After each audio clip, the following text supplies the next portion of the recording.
नमस्कार दोस्तों, राजनीति की बातें किताबों की कहानी में एक बार फिर से आपका स्वागत है। मैं हूं आपका दोस्त धर्मेंद्र कंवारी। दोस्तों, पिछले वीडियो में हमने जाना था कि कैसे चौधरी देवीलाल की टिकट प्रताप सिंह कैरो ने 1957 के चुनाव में कटवा दी थी, लेकिन प्रोफेसर शेर सिंह की टिकट वो नहीं कटवा पाए थे। जज से प्रोफेसर साहब को टिकट दिया गया और यहां से उनका ये तीसरा चुनाव था। उस समय तक अंबाला जो डिवीजन थी उसमें जमींदारा लीग समाप्त हो गई थी और उनके नेताओं ने कांग्रेस में प्रवेश ले लिया था। तो चुनाव का जो समीकरण था, जो सीन था, वो अलग तरीके का होने वाला था। प्रोफेसर साहब के मुकाबले में साम्यवादी पार्टी के टिकट पर चौधरी सुल्तान सिंह को खड़ा किया गया। अब ये नया एक अलग तरह का चुनावी मैदान वहां पे तैयार हुआ था और इस चुनाव के समय तक प्रोफेसर साहब की पंडित श्रीराम शर्मा, जो एक समय कांग्रेस के सर्वे सर्वा थे, उनसे पूरी तरीके से बिगाड़ हो चुका था। पंडित श्रीराम शर्मा किसी भी रूप में यह नहीं चाहते कि हरियाणा कांग्रेस की बागडोर प्रोफेसर शेर सिंह के हाथों में चली जाए। राजनीति में यही होता है दोस्तों, कोई ऊपर चढ़ने लगता है तो उसको टांग पकड़कर गिराने वाले बहुत लोग मिल जाते हैं। पंडित श्रीराम शर्मा ने एक चक्रव्यूह उस चुनाव में रचा और इस चक्रव्यूह के माध्यम में इस चक्रव्यूह में प्रोफेसर शेर सिंह को फंसाकर उनको हराने की योजना बनाई गई। 1957 के चुनाव में, जैसे पिछले वीडियो मैंने आपको बताया था, सिरसा डबल सीट था, वैसे ही झज्जर भी डबल सीट होता था। दोहरा क्षेत्र उसको कहा जाता था और इसमें दो टिकटें मिलती थी, एक आरक्षित वर्ग को और एक सामान्य वर्ग को मिलती थी। तो कांग्रेस ने चौधरी चांदराम को आरक्षित प्रत्याशी के रूप में सीट से खड़ा किया था और इसी क्षेत्र से साम्यवादी जो पार्टी थी, कम्युनिस्ट पार्टियां थी, उन्होंने आरक्षित सीट से फूलचंद कटारिया को खड़ा कर दिया था चौधरी चांदराम के मुकाबले में। और लोकसभा के चुनाव की बात करें तो चौधरी प्रताप सिंह दौलता साम्यवादी प्रत्याशी थे और उनके सामने कांग्रेस के प्रत्याशी लाला घमंडी लाल थे। तो कांग्रेसी प्रत्याशी चौधरी चांदराम के मन में पंडित श्रीराम शर्मा जी ने यह बात अच्छे से बिठा दी थी कि अगर प्रोफेसर शेर सिंह ये चुनाव जीतते हैं तो इस क्षेत्र से आप कभी मंत्री नहीं बन सकते हो, क्योंकि आप दोनों का चुनावी क्षेत्र एक है। इसलिए मंत्री बनना है तो प्रोफेसर शेर सिंह को हराना होगा। इसलिए चौधरी चांदराम प्रोफेसर साहब को हराने की योजना में शामिल हो गए।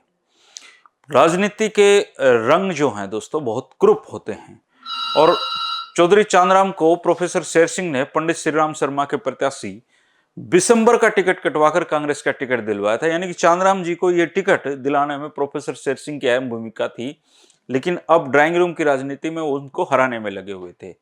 प्रोफेसर शेर सिंह अपनी किताब में राजनीति पर दो लाइनें लिखते हैं जो बिल्कुल आज भी हूबहू सच हैं। वो लिखते हैं कि राजनीति में अपना भविष्य सबसे पहले होता है।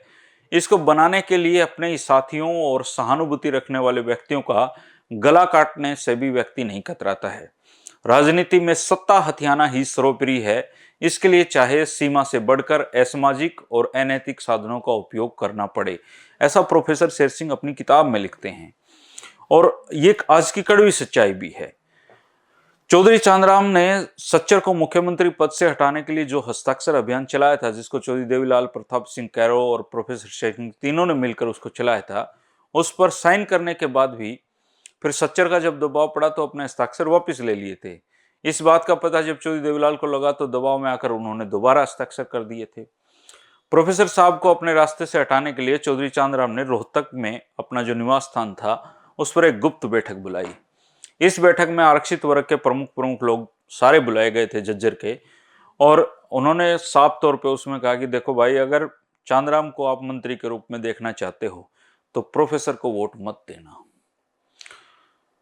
वहीं पर किसी काम के लिए प्रोफेसर शेर सिंह के खास आदमी मौजीराम जी थे, जो जाट थे, वो वहां पर मौजूद थे और उन्होंने सारी बातें सुन ली और आकर प्रोफेसर शेर सिंह को सूचना दी कि तू तो चांदराम को जिताने लग रहे हैं और ओड़े चांदराम ने तेरी जड़ काट दी है।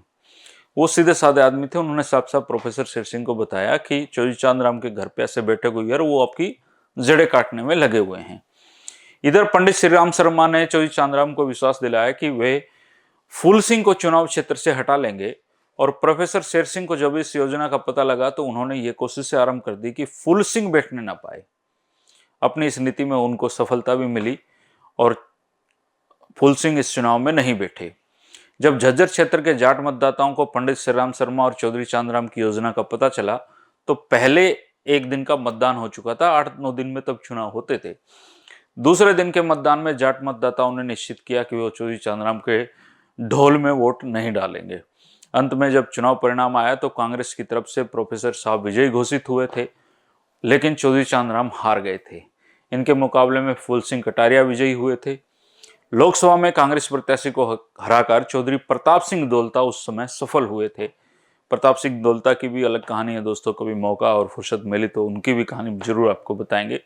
कल के वीडियो में हम हिंदी आंदोलन की कहानी को बयां करेंगे और बहुत रोचक किस्से राजनीति के आने हैं, रोजाना ही आने हैं दोस्तों।